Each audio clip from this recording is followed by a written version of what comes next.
Évangile de Jésus-Christ selon saint Matthieu. Jésus était sorti du temple et s'en allait lorsque ses disciples s'approchèrent pour lui faire remarquer les constructions du temple. Alors, prenant la parole, il leur dit: Vous voyez tout cela, n'est-ce pas? Amen, je vous le dis. Il ne restera pas ici pierre sur pierre. Tout sera détruit. Puis, comme il s'était assis au mont des Oliviers, les disciples s'approchèrent de lui à l'écart pour lui demander: Dis-nous quand cela arrivera, et quel sera le signe de la venue et de la fin du monde. Jésus leur répondit: Prenez garde que personne ne vous égare, car beaucoup viendront sous mon nom et diront: C'est moi le Christ. Alors ils égareront bien des gens. Vous allez entendre parler de guerre et de rumeurs de guerre. Faites attention, ne vous laissez pas effrayer, car il faut que cela arrive, mais ce n'est pas encore la fin. On se dressera nation contre nation, royaume contre royaume. Il y aura, en divers lieux, des famines et des tremblements de terre. Or tout cela n'est que le commencement des douleurs de l'enfantement. Alors, vous serez livrés à la détresse, on vous tuera, vous serez détestés de toutes les nations à cause de mon nom. Alors ce sera pour beaucoup une occasion de chute. Ils se livreront les uns les autres, se détesteront les uns les autres. Beaucoup de faux prophètes se lèveront, et ils égareront bien des gens. À cause de l'ampleur du mal, la charité de la plupart des hommes se refroidira. Mais celui qui aura persévéré jusqu'à la fin, celui-là sera sauvé. Et cet évangile du royaume sera proclamé dans le monde entier. Il y aura là un témoignage pour toutes les nations. Alors viendra la fin.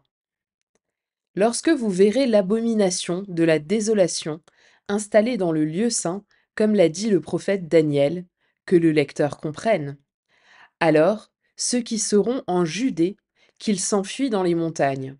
Celui qui sera sur sa terrasse, qu'il ne descende pas pour emporter ce qu'il y a dans sa maison. Celui qui sera dans son champ, qu'il ne retourne pas en arrière pour emporter son manteau. Malheureuses les femmes qui seront enceintes et qui allaiteront en ces jours-là. Priez pour que votre fuite n'arrive pas en hiver, ni un jour de sabbat. Alors, en effet, il y aura une grande détresse, telle qu'il n'y en a jamais eu depuis le commencement du monde jusqu'à maintenant, et telle qu'il n'y en aura jamais plus. Et si le nombre de ces jours-là n'était pas abrégé, personne n'aurait la vie sauve. Mais à cause des élus, ces jours-là seront abrégés. Alors si quelqu'un vous dit: Voilà le Messie, il est là, ou bien encore: Il est là, n'en croyez rien. Il surgira des faux messies et des faux prophètes, ils produiront des signes grandioses et des prodiges au point d'égarer, si c'était possible, même les élus. Voilà, je vous l'ai dit à l'avance. Si l'on vous dit: Le voilà dans le désert, ne sortez pas. Si l'on vous dit: Le voilà dans le fond de la maison, n'en croyez rien. En effet, comme l'éclair part de l'Orient et brille jusqu'à l'Occident, ainsi sera la venue du Fils de l'homme. Selon le proverbe, là où se trouve le cadavre, là se rassembleront les vautours. Aussitôt, après la détresse de ces jours-là, le soleil s'obscurcira et la lune ne donnera plus sa clarté.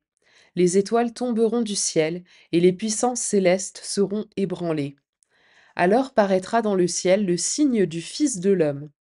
Alors toutes les tribus de la terre se frapperont la poitrine et verront le Fils de l'homme venir sur les nuées du ciel avec puissance et grande gloire.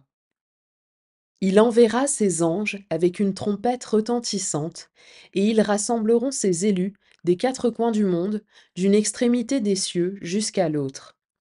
Laissez-vous instruire par la parabole du figuier. Dès que ses branches deviennent tendres et que ses feuilles sortent, vous savez que l'été est proche. De même, vous aussi, lorsque vous verrez tout cela, sachez que le Fils de l'homme est proche à votre porte. Amen, je vous le dis. Cette génération ne passera pas avant que tout cela n'arrive. Le ciel et la terre passeront, mes paroles ne passeront pas. Quant à ce jour et à cette heure-là, nul ne les connaît, pas même les anges des cieux, pas même le Fils, mais seulement le Père, et lui seul. Comme il en fut au jour de Noé, ainsi en sera-t-il lors de la venue du Fils de l'homme. En ces jours-là, avant le déluge, on mangeait et on buvait, on prenait femme et on prenait mari, jusqu'au jour où Noé entra dans l'arche. Les gens ne se sont doutés de rien jusqu'à ce que survienne le déluge qui les a tous engloutis. Telle sera aussi la venue du Fils de l'homme. Alors, deux hommes seront au champ, l'un sera pris, l'autre laissé. Deux femmes seront au moulin en train de moudre, l'une sera prise, l'autre laissée. Veillez donc, car vous ne savez pas quel jour votre Seigneur vient. Comprenez-le bien, si le maître de maison avait su à quelle heure de la nuit le voleur viendrait, il aurait veillé et n'aurait pas laissé percer le mur de sa maison. Tenez-vous donc prêts, vous aussi. C'est à l'heure où vous n'y penserez pas que le Fils de l'homme viendra.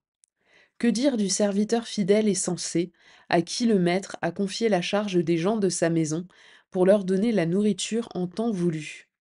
Heureux ce serviteur que son maître, en arrivant, trouvera en train d'agir ainsi.